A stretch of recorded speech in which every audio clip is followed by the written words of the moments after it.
Hi, and welcome to the little apartment on the prairie. We've got a little better lighting in here today, although I see one side of my face is lit up more than the other. I've got to figure out this lighting thing. And I think my voice sounds more normal. I'm pretty much over my flu, although I've still got a little bit of sinus drainage and I'm coughing a little bit.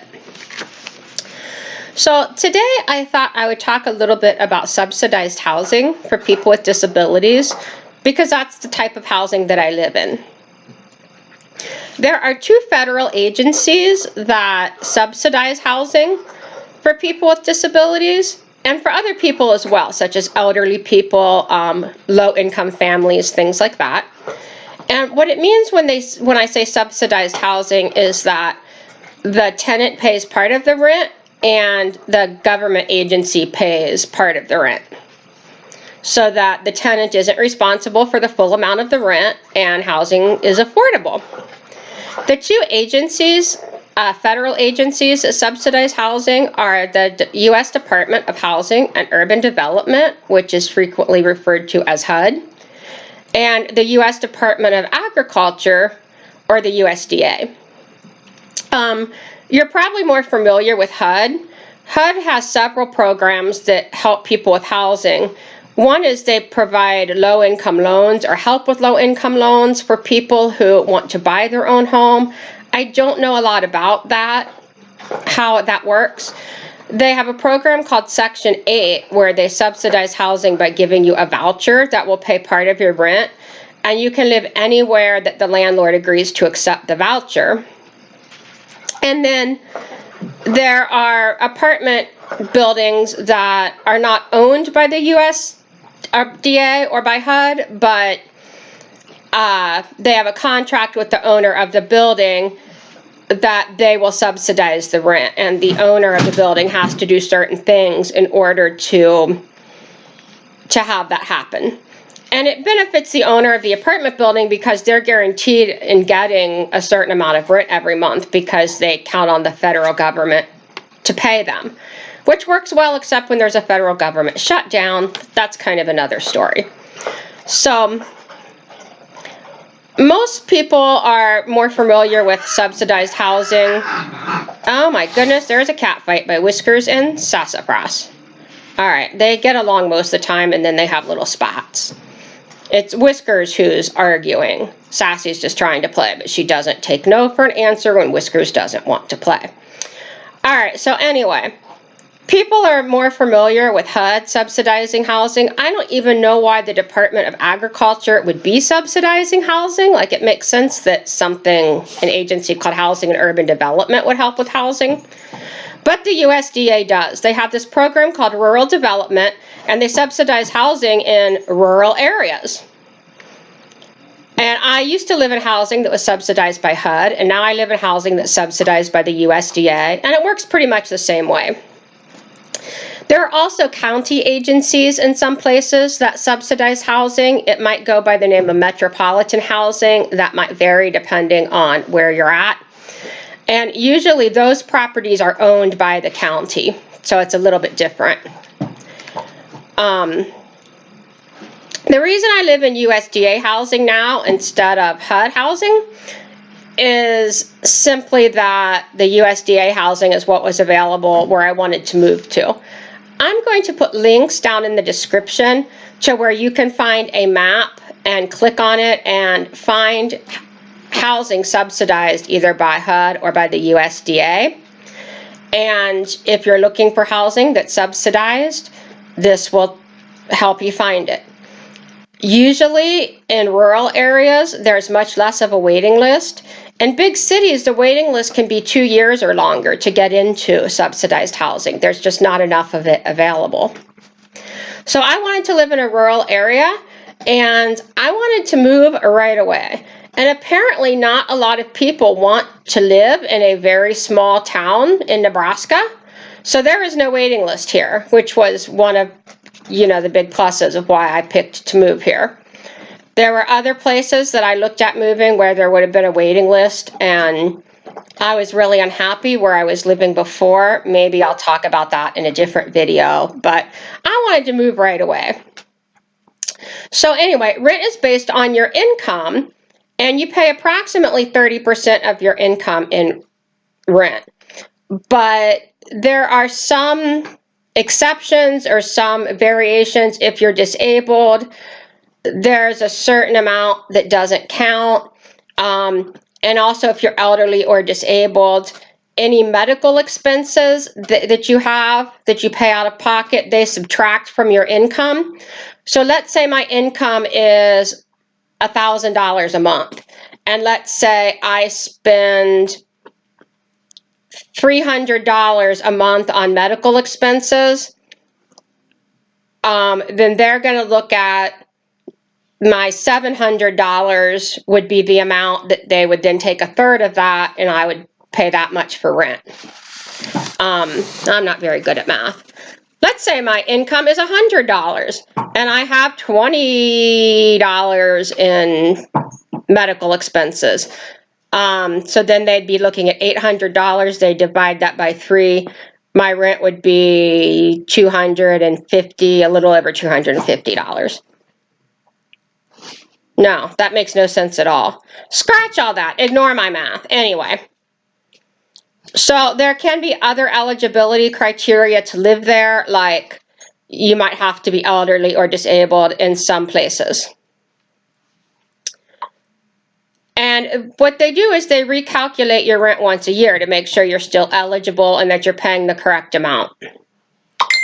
And this can be horribly stressful, and let me explain why. So each time when they do your recertification, which is when they make sure you're still eligible for the housing and that you're paying the correct amount of rent, you have to provide a bunch of documentation. They need to see bank statements, they need to see proof of your income, which if you're getting disability, that would be a Social Security award letter that says how much you're getting. And that amount frequently goes up every year when there's a cost of living increase. You need to provide paycheck stubs if you have a job. If you are wanting them to take any medical expenses into consideration when they calculate your rent, you have to provide all those receipts. Mileage for driving for medical appointments also counts as a medical expense, but you have to provide a written log showing how many miles you went, on what date, where you went. So it's a whole bunch of documentation you have to provide. It's a lot of work getting ready for it if you're turning in lots of receipts, which I do. And because I have a service dog, any expenses related to my service dog count as a medical expense. So I have to save every receipt from when I buy food for my dog, if I buy treats for my dog, if my dog goes to the vet, if I buy a flea prevention product, all of that, I have all these receipts. Part of what makes it stressful is that in addition to collecting all this information, is that sometimes the landlord who is responsible for calculating your rent doesn't understand how to do it correctly. And it's their job. They're supposed to understand how to do it correctly. When I first moved to Nebraska, the landlord tried to tell me that service dog related expenses didn't count as a medical expense. I knew this was wrong. I ended up having to contact this advocacy agency called Fair Housing, and I had an advocate who worked with me to get them to count the service dog expenses. At one point, I telephoned the acting director of the regional office of the USDA Rural Development Program, and he told me he didn't know whether service dog expenses were supposed to count or not. He told me he'd have someone call me back who could answer that question, but then no one ever called back. The advocate ended up having to call somebody at the headquarters in like Washington, D.C. to get that question definitively answered. Now, when I lived in HUD housing, HUD has a handbook about how you determine medical expenses, and it specifically stated that service dog related expenses were to count. But apparently the USDA doesn't have a similar handbook that explains all that stuff in detail. I don't know why not. That doesn't make sense to me, but as far as I can tell, it doesn't exist. Another cat fight. So the USDA does count service dog related expenses when they calculate your food stamps. The Supplemental Nutrition Assistance Program, popularly called food stamps, is also run by the USDA. So they count service dog expenses as a medical expense for that, so you would think they would count it for housing too. HUD counts it for housing. The IRS counts it if you're deducting medical expenses. So it would make no sense that they wouldn't count it as a medical expense when calculating your rent, but you can't rely on the federal government to make sense. And so it was this big to-do to get them to count it. Then the second year that I was here, there was no issue with them counting my service dog expenses, but when I handed in my mileage log, they tried to tell me that they couldn't count any of those expenses because I didn't include odometer readings. I had the date, the place I was going, like the county hospital, the address, the reason I went there, like I was going to get blood drawn, and the total number of round-trip miles. And that's the same log that I turned in the year before, and they counted it with no problem. But all of a sudden, they wanted odometer readings. Well, I had to explain to them that my psychic powers were not so great, and so I couldn't read their minds and know that they were going to want odometer readings. Again, they don't have any kind of written guidelines that say you have to have odometer readings. I finally got them to accept the mileage log at that time with no odometer readings and agreed that from that point forward, I would provide odometer readings. I don't know why it's necessary. It seems ridiculous. It's extra work. But, you know, I'm willing to jump through a lot of hoops, but you got to tell me what the hoops are in advance, so I know what I'm supposed to do. So anyway, all of this just makes the research process really stressful. At the same time, I am so grateful that subsidized housing exists, because otherwise I wouldn't be able to afford to live independently. You know, I might be living with a roommate or several roommates. I might be living in a real dump because that'd be all I could afford on my income being disabled. So I have a great apartment.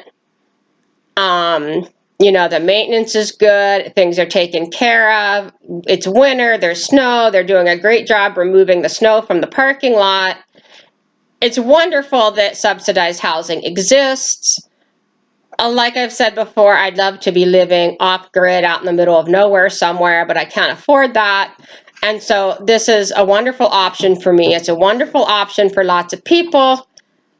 It can just be really, really stressful dealing with all the paperwork and all the red tape that comes with any kind of bureaucracy. So if you have any questions about subsidized housing, you can leave them in the comments. I'll try to answer them. Or if you want to share any stories about your experiences with subsidized housing and all the paperwork and calculating your rent and stuff, please feel free to share that.